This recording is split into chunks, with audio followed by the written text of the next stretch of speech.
Hi, this is Kavita GK, teaching intern from Vidya Poshak.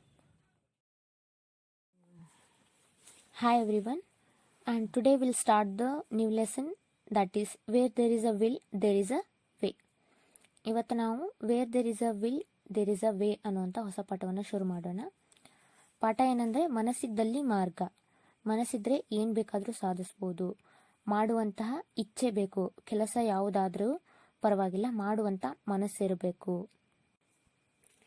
ನಮ್ಮಿಂದ ಒಂದು ಕೆಲಸ ಆಗೋದಿಲ್ಲ ಅನ್ನೋದಕ್ಕೆ 100 ಕಾರಣಗಳಿದ್ರು ಆ ಕೆಲಸ ನಮ್ಮಿಂದ ಆಗುತ್ತೆ ಅನ್ನೋ ಒಂದೇ ಒಂದು ಕಾರಣದಿಂದಾಗಿ ಆ ಕೆಲಸವನ್ನು ಸಾಧ್ಯ ಮಾಡೋದು ಮನಸ್ಸು. ಅದು ಇಚ್ಛೆ ಅಂದರೆ ಅದು. ಅದರಿಂದ ಮನಸ್ಸಿದ್ರೆ ಏನನ್ನಾದರೂ ಸಾಧಿಸಬಹುದು.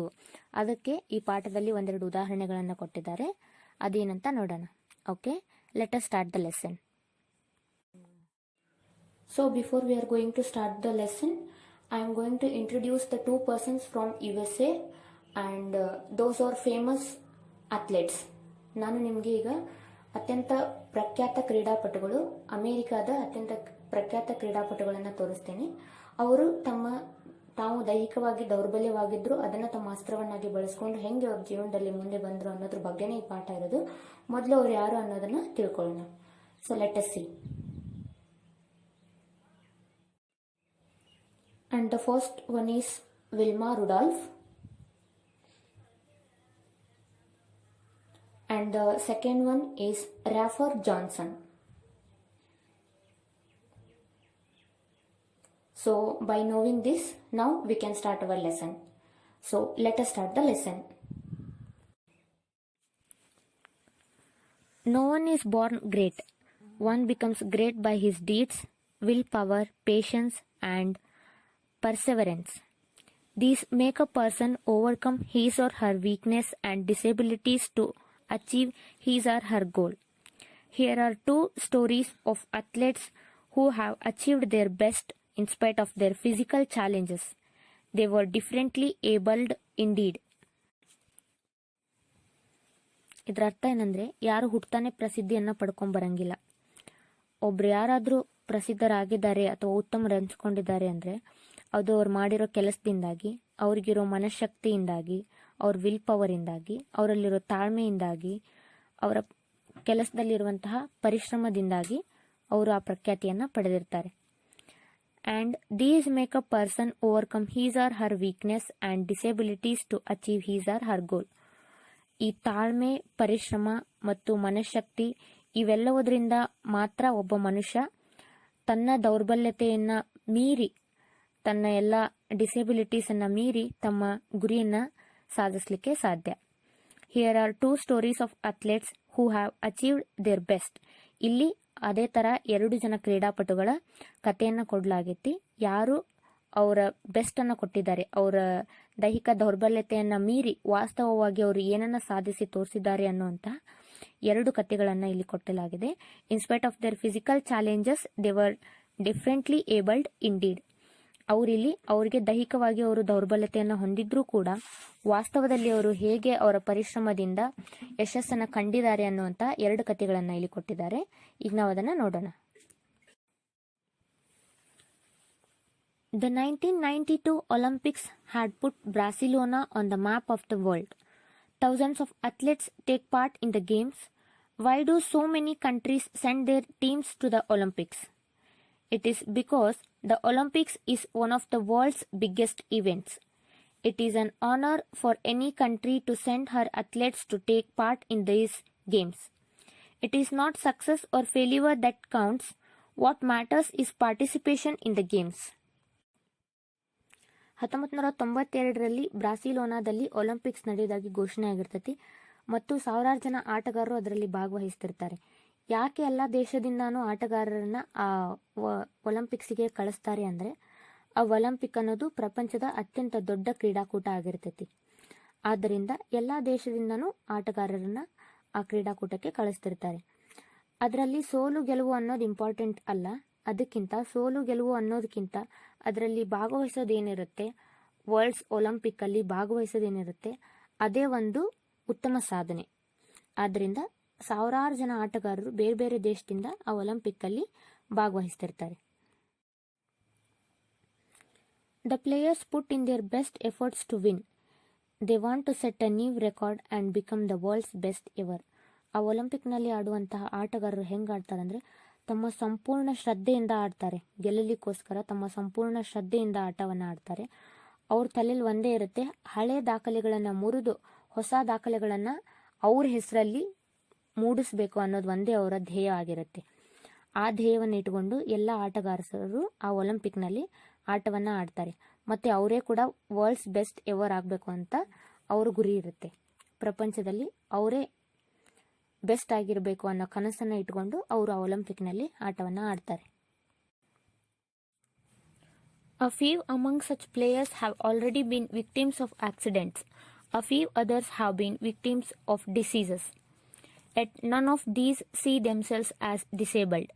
They are eager to show that they are champions in their own fields. One such champion was Wilma Rudolph of the USA. She is popularly known as the Black Gazelle. She had the speed and grace of a deer. ಅಂತಹ ಕ್ರೀಡಾಪಟುಗಳಲ್ಲಿ ಇಲ್ಲಿ ಸ್ವಲ್ಪ ಜನ ಇದ್ದಾರೆ. Who have victims of ಆಕ್ಸಿಡೆಂಟ್ಗೆ ಅನಾಹುತಿ ಆದವರು. A few others have been victims of diseases, ಹುಟ್ಟಿನಿಂದ ಯಾವುದೋ ಒಂದು ರೋಗದಿಂದ ಡಿಸೇಬಲ್ಡ್ ಆಗಿರೋರು. Yet none of these see themselves as disabled, ಅವರು ತಮ್ಮಷ್ಟಕ್ಕೆ ತಾವನ್ನ ಯಾವತ್ತು ದೌರ್ಬಲರು ಅಂತ ಅನ್ಕೊಂಡಿಲ್ಲ.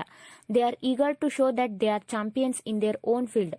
ಅವರಿಗೆ ಉತ್ಸಾಹ ಐತಿ, ಅವರದೇ ಆದಂತ ಒಂದು ಫೀಲ್ಡ್ ಅಲ್ಲಿ ಅವ್ರ ಶಕ್ತಿ ಏನನ್ನೋದನ್ನ ತೋರಿಸ್ಬೇಕು, ಅವ್ರ ಚಾಂಪಿಯನ್ ಆಗ್ಬೇಕು ಅನ್ನೋಂತ ಉತ್ಸಾಹ ಅವರಲ್ಲಿ ಐತಿ. ಒನ್ ಸಚ್ ಚಾಂಪಿಯನ್ ವಾಸ್ ಅಂತವರಲ್ಲಿ ಒಬ್ರು ಈಗಿಲ್ಲಿ ಅವ್ರ ಬಗ್ಗೆ ಹೇಳ್ತಿದ್ದಾರೆ. ಅವ್ರು ಯಾರಂದ್ರೆ ವಿಲ್ಮಾ ರುಡಾಲ್ಫ್. ಅವರು ಎಲ್ಲಿಯರಂದ್ರೆ USA ಅವರು.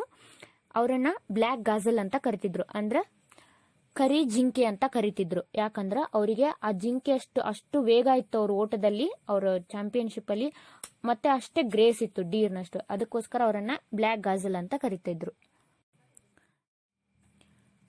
Wilma belonged to a large negro family.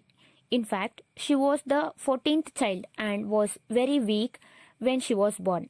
At the age of 4, she had an attack of polio and was in bed for 2 long years. The doctors recommended regular massage to get her limp leg back to normal. Each member in her family spent some time massaging her leg, and in course of time she was able to walk. She however needed special shoes. Wilma ಅವರು ನೆಗ್ರೋ ಕುಟುಂಬಕ್ಕೆ ಸೇರಿದವರಾಗಿದ್ರು. ಅವರು ಏನಂದ್ರೆ 14th child, ಅವರು 14ನೇ ಮಗು. ಅವ್ರ ತಂದೆ ತಾಯಿಗೆ ಅವ್ರ 14ನೇ ಮಗು ವಿಲ್ಮಾ ಅವರು ಹುಟ್ಟಿದಾಗಿನಿಂದಾನೇ ಬಹಳ ವೀಕ್ ಆಗಿದ್ರು. ಮತ್ತ ಏನಂದ್ರೆ ಅಟ್ ದ ಏಜ್ ಆಫ್ 4, ಅವ್ರಿಗೆ 4ನೇ ವರ್ಷ ವಯಸ್ಸಲ್ಲಿ ಇರಬೇಕಾದ್ರೆ she had an attack of polio, ಅವರಿಗೆ ಪೋಲಿಯೋ ಅಟ್ಯಾಕ್ ಆಗಿರುತ್ತೆ.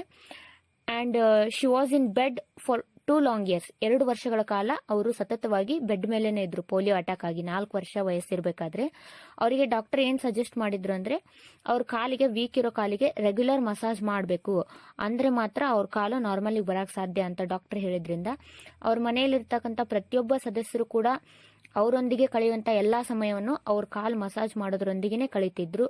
However she needed a special shoes. ಹಂಗಾದ್ರೂ ಕೂಡ ಅವರಿಗೆ ಸ್ಪೆಷಲ್ ಶೂಸ್ ಇದ್ದು ಅವಶ್ಯಕತೆ ಇತ್ತು. As her legs become a little stronger, she began to run about and play.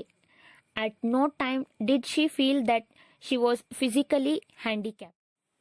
ಬೆಳೀತಾ ಬೆಳೀತಾ ಅವ್ರ ಕಾಲು ಕೂಡ ಸ್ಟ್ರಾಂಗ್ ಆಗಕ್ ಶುರುವಾಯ್ತು. ಅದಾದ್ಮೇಲೆ ಅವ್ರು ಏನ್ ಮಾಡಕ್ ಶುರು ಮಾಡ್ತಾರೆ ಅಂದ್ರೆ she began to run about and play. ಅವರು ಓಡೋಕ್ ಶುರು ಮಾಡ್ತಾರೆ, ಆಟ ಆಡಕ್ ಶುರು ಮಾಡ್ತಾರೆ. ಯಾವ ಮಟ್ಟಿಗೆ ಅವರು ತಮ್ಮನ್ನು ತಾವು ತೊಡಗಿಸ್ಕೊಂಡಿರ್ತಾರೆ ಅಂದ್ರೆ ಅವರು ಫಿಸಿಕಲಿ ಹ್ಯಾಂಡಿಕ್ಯಾಪ್ಟ್ ಅನ್ನೋ ವಿಷಯವನ್ನ ಅವರು ಮರ್ತು ಹೋಗಿರ್ತಾರೆ. ಅಷ್ಟರ ಮಟ್ಟಿಗೆ ತಮ್ಮನ್ನು ತಾವು ಓಡೋದ್ರಲ್ಲಿ, ಆಟ ಆಡೋದ್ರಲ್ಲಿ ಅವರು ತಮ್ಮನ್ನು ತಾವು ತೊಡಗಿಸ್ಕೊಂಡಿರ್ತಾರೆ. ವರ್ಷಗಳು ಕಳೆದಂತೆ ಅವರ ಆರೋಗ್ಯ ಕೂಡ ಸುಧಾರಿಸ್ತು, ಅವರು ಸ್ಟ್ರಾಂಗ್ ಆದ್ರು. ಮತ್ತೇನಂದ್ರೆ ಬೆಳೀತಾ ಬೆಳೀತಾ grew strong enough to play basketball for her school. ಅವರು ಸ್ಕೂಲಲ್ಲಿ ಬಾಸ್ಕೆಟ್ ಬಾಲ್ ಅನ್ನ ತುಂಬಾ ಚೆನ್ನಾಗಿ ಆಡ್ತಿದ್ರು. She was always cheerful and active. ಯಾವಾಗ್ಲೂ ಉತ್ಸಾಹ ಮುಖಿಯಾಗಿದ್ರು. ಅವರು ಯಾವಾಗ್ಲೂ ಆಕ್ಟಿವ್, ಚಟುವಟಿಕೆಯಿಂದ ಇರ್ತಿದ್ರು. And was full of hope that she would one day be a great player. ಅವರಿಗೆ ತಮ್ಮಲ್ಲಿ ಒಂದು ಕಾನ್ಫಿಡೆನ್ಸ್ ಇತ್ತು, ಒಂದು ಅವರಲ್ಲಿ ಭರವಸೆ ಇತ್ತು ಅವರಲ್ಲಿ, ನಾನು ಒಂದಲ್ಲ ಒಂದು ದಿನ ಪ್ರಸಿದ್ಧ ಆಟಗಾರ್ತಿ, ಪ್ರಖ್ಯಾತ ಆಟಗಾರ್ತಿ ಆಗ್ತೀನಿ ಅನ್ನುವಂತಹ ಮನೋಭಾವನೆ ಅವರಲ್ಲಿ ಇತ್ತು. A trainer of athletes happened to meet her one day. He saw that she was a talented girl and could become a sprinter. She took regular lessons from his coach, which helped her join the American Olympics team that went to Melbourne. At the next Olympics in Rome, she became a superstar and won 3 gold medals. She used to say joggingly, I run fast because mine is a large family and I need to get to the dining table first. A trainer of athletes happened to meet her one day. ಒಂದಿನ ಟ್ರೇನರು ಏನು ಮಾರ್ಗದರ್ಶಕರಂತ ಏನಿರ್ತಾರೆ, ಆಟದಲ್ಲಿ coach ಅಂತ ಏನಿರ್ತಾರೆ, ಅವರು ಇವರನ್ನ ಭೇಟಿಯಾಗುವಂಥ ಸಮಯ ಬಂದಿರುತ್ತೆ. He saw that she was a talented girl. ಆ ಕೋಚ್ಗೆ ಅನ್ಸುತ್ತೆ ಈ ಹುಡುಗಿ ತುಂಬ ಪ್ರತಿಭಾನ್ವಿತ ಹುಡುಗಿ ಅಂತ ಅನ್ಸುತ್ತೆ. ಮತ್ತೆ ಸ್ಪ್ರಿಂಟರ್ ಕೂಡ, ಇವಳು ಪ್ರಸಿದ್ಧ ಆಟಗಾರಿ ಆಗ್ತಾಳೆ ಅಂತ ಅವ್ರಿಗೆ ಅನ್ಸುತ್ತೆ. ಮತ್ತೆ ಅವಳು she took regular lessons from this coach. ಈ ಕೋಚಿಂದ ಅವಳು ದಿನಾನೂ ಪಾಠ ಕಲಿತಾ ಹೋಗ್ತಾಳೆ. Which helped Har join the American Olympic team. ಅದರಿಂದ ಅವ್ಳಿಗೆ ಏನು ಸಹಾಯಕ ಆಗುತ್ತೆ ಅಂದರೆ ಅಮೆರಿಕನ್ ಒಲಿಂಪಿಕ್ ಟೀಮಲ್ಲಿ ಅವಳು ಸೇರ್ಕೊಳ್ತಾಳೆ. That went to Melbourne. At the next Olympic in Rome. Next ರೋಮಲ್ಲಿ ನಡೆಯೋ ಒಲಿಂಪಿಕ್ನಲ್ಲಿ she become a superstar. ಅದರಲ್ಲಿ ಅವಳು ಭಾಗವಹಿಸಿ ಸೂಪರ್ ಸ್ಟಾರ್ ಆಗ್ತಾಳೆ ಮತ್ತು 3 ಗೋಲ್ಡ್ ಮೆಡಲ್ ಅನ್ನ ಆ ರೋಮ್ನಲ್ಲಿ ನಡೆದಂಥ ಒಲಿಂಪಿಕ್ ಅಲ್ಲಿ ಅವಳು ಗೆದ್ಕೋತಾಳೆ. She use to say jokingly, I ran fast because mine is a large family and I need to get to the dining table first. ಅವರು ಜೋಕ್ ಮಾಡ್ತಿರ್ತಾರೆ. ಏನಂತ ಫಸ್ಟ್ ಮಾಡ್ತಾರೆ ಅಂದರೆ, ನಾನು ತುಂಬ ಜೋರಾಗಿ ಓಡೋದನ್ನ ಕಲಿಬೇಕು, ಯಾಕಂದರೆ ನಂದು ಭಾಳ ತುಂಬ ದೊಡ್ಡ ಕುಟುಂಬ. ಆಗಲೇ ಹೇಳ್ದಂಗೆ ಅವರು 14ನೇ ಮಗು ಅವ್ರ ಮನೆಯಲ್ಲಿ. ಅಂದರೆ ಅವ್ರಕ್ಕಿಂತ ಚಿಕ್ಕವ್ರು 13 ಮಕ್ಕಳು ಪ್ಲಸ್ ಅವ್ರ ಪೇರೆಂಟ್ಸ್ ಇಬ್ರು. ಅಂದರೆ ಅಷ್ಟು ದೊಡ್ಡ ಕುಟುಂಬ ಅವ್ರದ್ದು. ಸೊ ನಾನು ಎಷ್ಟು ಜೋರಾಗಿ ಓಡೋದು ಕಲಿಬೇಕು ಅಂದರೆ, ನಮ್ಮ ಮನೆಯದು ತುಂಬ ದೊಡ್ಡ ಫ್ಯಾಮಿಲಿ ನಮ್ದು. ಡೈನಿಂಗ್ ಟೇಬಲ್ಗೆ ನಾನು ಫಸ್ಟ್ ಹೋಗಬೇಕು, ಅಷ್ಟು ಜೋರಾಗಿ ಓಡೋದನ್ನ ಕಲಿಬೇಕು ಅಂತ ಅವರು ಜೋಕಿಂಗ್ ಅಲ್ಲಿ ಹೇಳ್ತಿರ್ತಾರೆ. Another champion who suffered a lot as a boy was Rafer Johnson. When he was only 12, his left leg was badly crushed in a machine. The front of one of the toe was hanging out as though it would fall off. The surgeon who treated him feared that the entire leg might have to be cut off. Rafer was very much upset. All the time he was in bed, he prayed to God for his mercy. He grew better day by day and the surgeon could finally save his leg, but it did not heal completely. ಇದೇ ಥರ ಮತ್ತೊಬ್ಬ ಆಟಗಾರರು ತಮ್ಮ ದೌರ್ಬಲ್ಯತೆಯನ್ನು ತಮ್ಮ ಶಕ್ತಿಯಾಗಿ ಪರಿವರ್ತನೆ ಮಾಡಿಕೊಂಡ ಮತ್ತೊಬ್ಬ ಆಟಗಾರರು ಯಾರಂದರೆ ರಾಫರ್ ಜಾನ್ಸನ್ ಅವರು. ಅವರು 12ನೇ ವಯಸ್ಸಲ್ಲಿ ಇರಬೇಕಾದ್ರೆ ಅವ್ರ ಎಡಗಾಲು ಮಷೀನ್ಗೆ ಸಿಲುಕು ಹಾಕೊಂಡು ಕ್ರಶ್ ಆಗಿರುತ್ತೆ. ಎಷ್ಟು ಪ್ರಮಾಣದ ಮಟ್ಟಿಗೆ ಗಾಯ ಆಗಿರುತ್ತಂದ್ರೆ ಆ ಕಾಲನ್ನೇ ತೆಗೆದು ಬಿಡಬೇಕು ಅನ್ನೋಷ್ಟರ ಮಟ್ಟಿಗೆ ಅವರಿಗೆ ಅವ್ರ ಕಾಲು ಕ್ರಶ್ ಆಗಿರುತ್ತೆ ಮಷೀನಲ್ಲಿ. The front of one of the toe was hanging out as though it would fall off. ಹೆಂಗಾಗಿರುತ್ತೆ ಅಂದರೆ, ಒಂದು ಟೋ ಫ್ರಂಟಲ್ಲಿರುವಂಥ ಅವರ ಎಡಗಾಲ ಬೆರಳು ಕೂಡ ಹ್ಯಾಂಗಿಂಗ್ ಆಗಿರುತ್ತೆ, ಅಂದರೆ ಅಲುಗಾಡ್ತಿರುತ್ತೆ. ಇನ್ನೇನು ಹೊರಗೆ ಬರುತ್ತೆ ಅನ್ನೋಷ್ಟರ ಮಟ್ಟಿಗೆ ಅದು ಅಲುಗಾಡೋಷ್ಟರ ಮಟ್ಟಿಗೆ ಅಷ್ಟು ಪ್ರಮಾಣದ ಗಾಯ ಅವ್ರ ಕಾಲಿಗೆ ಆ ಮಷಿನ್ ಕ್ರಶ್ ಅಲ್ಲಿ ಆಗಿರುತ್ತೆ. ಆದರೂ ಕೂಡ the surgeon who treated him feared that the entire leg might have to be cut off. ಆ ಕಾಲನ್ನ ಆಪರೇಷನ್ ಮಾಡಿದಂಥ ಡಾಕ್ಟರ್ಗೂ ಕೂಡ ಒಂದು ಕ್ಷಣಕ್ಕೆ ಭಯ ಆಗಿತ್ತು, ಎಲ್ಲಿ ಇಡೀ ಕಾಲನ್ನ ತೆಗೆಯುವಂಥ ಪರಿಸ್ಥಿತಿ ಬರ್ತೈತೇನೋ ಅಂತ. ರಾಫರ್ ವಾಸ್ ವೆರಿ ಮಚ್ ಅಪ್ಸೆಟ್. ಈ ವಿಷಯವನ್ನು ಕೇಳಿದಂಥ ಅವರಿಗೆ ರಾಫರ್ಗೆ ಭಾಳ ಅವ್ರ ಮನಸ್ಥಿತಿ ಭಾಳ ಕೆಟ್ಟ ಹೋಗಿತ್ತು. ಅವರು ಅಪ್ಸೆಟ್ ಆಗಿದ್ರು. All the time he was in bed. ಅವರು ಬೆಡ್ ಮೇಲೆ ಇದ್ದಾಗ ಪ್ರತಿ ಸಲನು ದೇವ್ರ ಹತ್ರ ಕೇಳ್ಕೊತಿದ್ರು, ನನಗೆ ಕರುಣೆ ತೋರಿಸು ಅಂತೇಳಿ. He grew better. ಬೆಳೀತಾ ಬೆಳೀತಾ day by day and the surgeon could finally save this leg. ಹೋಗ್ತಾ ಹೋಗ್ತಾ ಅವರು ಟ್ರೀಟ್ಮೆಂಟ್ ಮಾಡ್ತಾ ಮಾಡ್ತಾ ಅವರ ಕಾಲನ್ನ ಡಾಕ್ಟರ್ ಉಳಿಸ್ಕೊಟ್ರು. But it did not heal completely. ಮಾಡಿದ್ರು ಅಂದ್ರೂ ಕೂಡ ಅದು ಸಂಪೂರ್ಣವಾಗಿ ಗುಣಮುಖ ಆಗಲಿಲ್ಲ.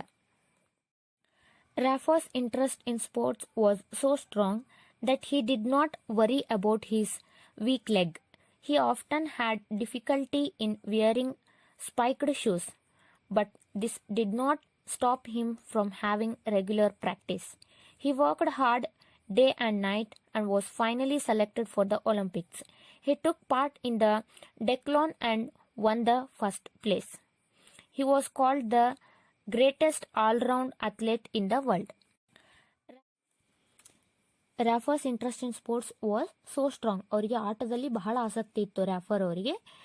ಅವರು ತಮ್ಮ ಬಲಹೀನ ಆಗಿದ್ದಂಥ ಕಾಲ್ ಬಗ್ಗೆ ಯಾವತ್ತೂ ಯೋಚನೆ ಮಾಡಲಿಲ್ಲ. He often had difficulty in wearing spiked shoes. ಅವರಿಗೆ ಸ್ಪೈಕ್ಡ್ ಶೂಸ್ ಅಂದರೆ ಐರನ್ ಪಾಯಿಂಟ್ ಇರುವಂಥ ಶೂಸನ್ನು ಹಾಕೊಳ್ಳಿಕ್ಕೆ ಕಷ್ಟ ಆಗ್ತಿತ್ತು ಅವ್ರಿಗೆ. ಸ್ಪೈಕ್ಡ್ ಶೂಸ್ ಅಂದರೆ ಅದಕ್ಕೆ ಐರನ್ ಪಾಯಿಂಟ್ ಇರುವಂಥ shoes.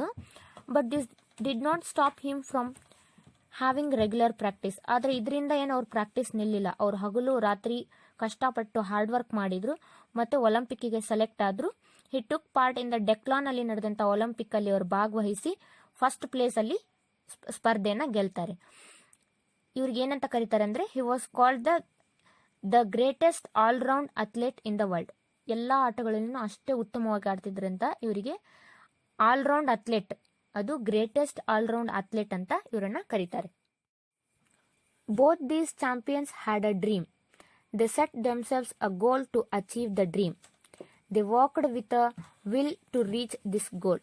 They dreams came true and they become world famous athletes. ಈ ಎರಡೂ ಜನ ಆಟಗಾರರಲ್ಲಿ ಒಂದು ಮನಶಕ್ತಿ ಇತ್ತು. ಮನಸ್ಸಿದ್ದಲ್ಲಿ ಮಾರ್ಗ, ಪಾಠದ ಹೆಸರೇ ಹೇಳುವಂತೆ ಅವರಿಬ್ಬರಲ್ಲೂ ಮಾಡಬೇಕು, ಸಾಧಿಸಬೇಕು ಅನ್ನುವಂತಹ ಒಂದು ಮನಸ್ಸಿತ್ತು. ಅವರಿಗೆ ಒಂದು ಕನಸಿತ್ತು.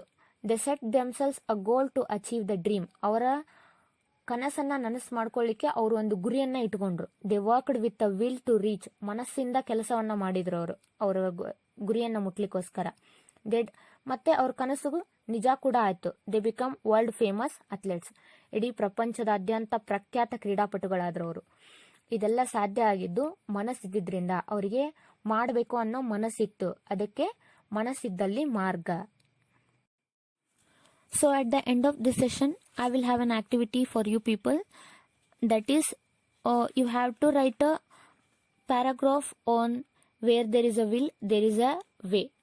ನೀವೆಲ್ಲ ಏನು ಮಾಡಬೇಕಂದ್ರೆ ಮನಸ್ಸಿದ್ದಲ್ಲಿ ಮಾರ್ಗ ಎನ್ನುವ ಗಾದೆ ಮೇಲೆ ನಿಮ್ಮ ಅನಿಸಿಕೆಯನ್ನು ಒಂದು ಟಿಪ್ಪಣಿ ರೂಪದಲ್ಲಿ ಬರಿಬೇಕು.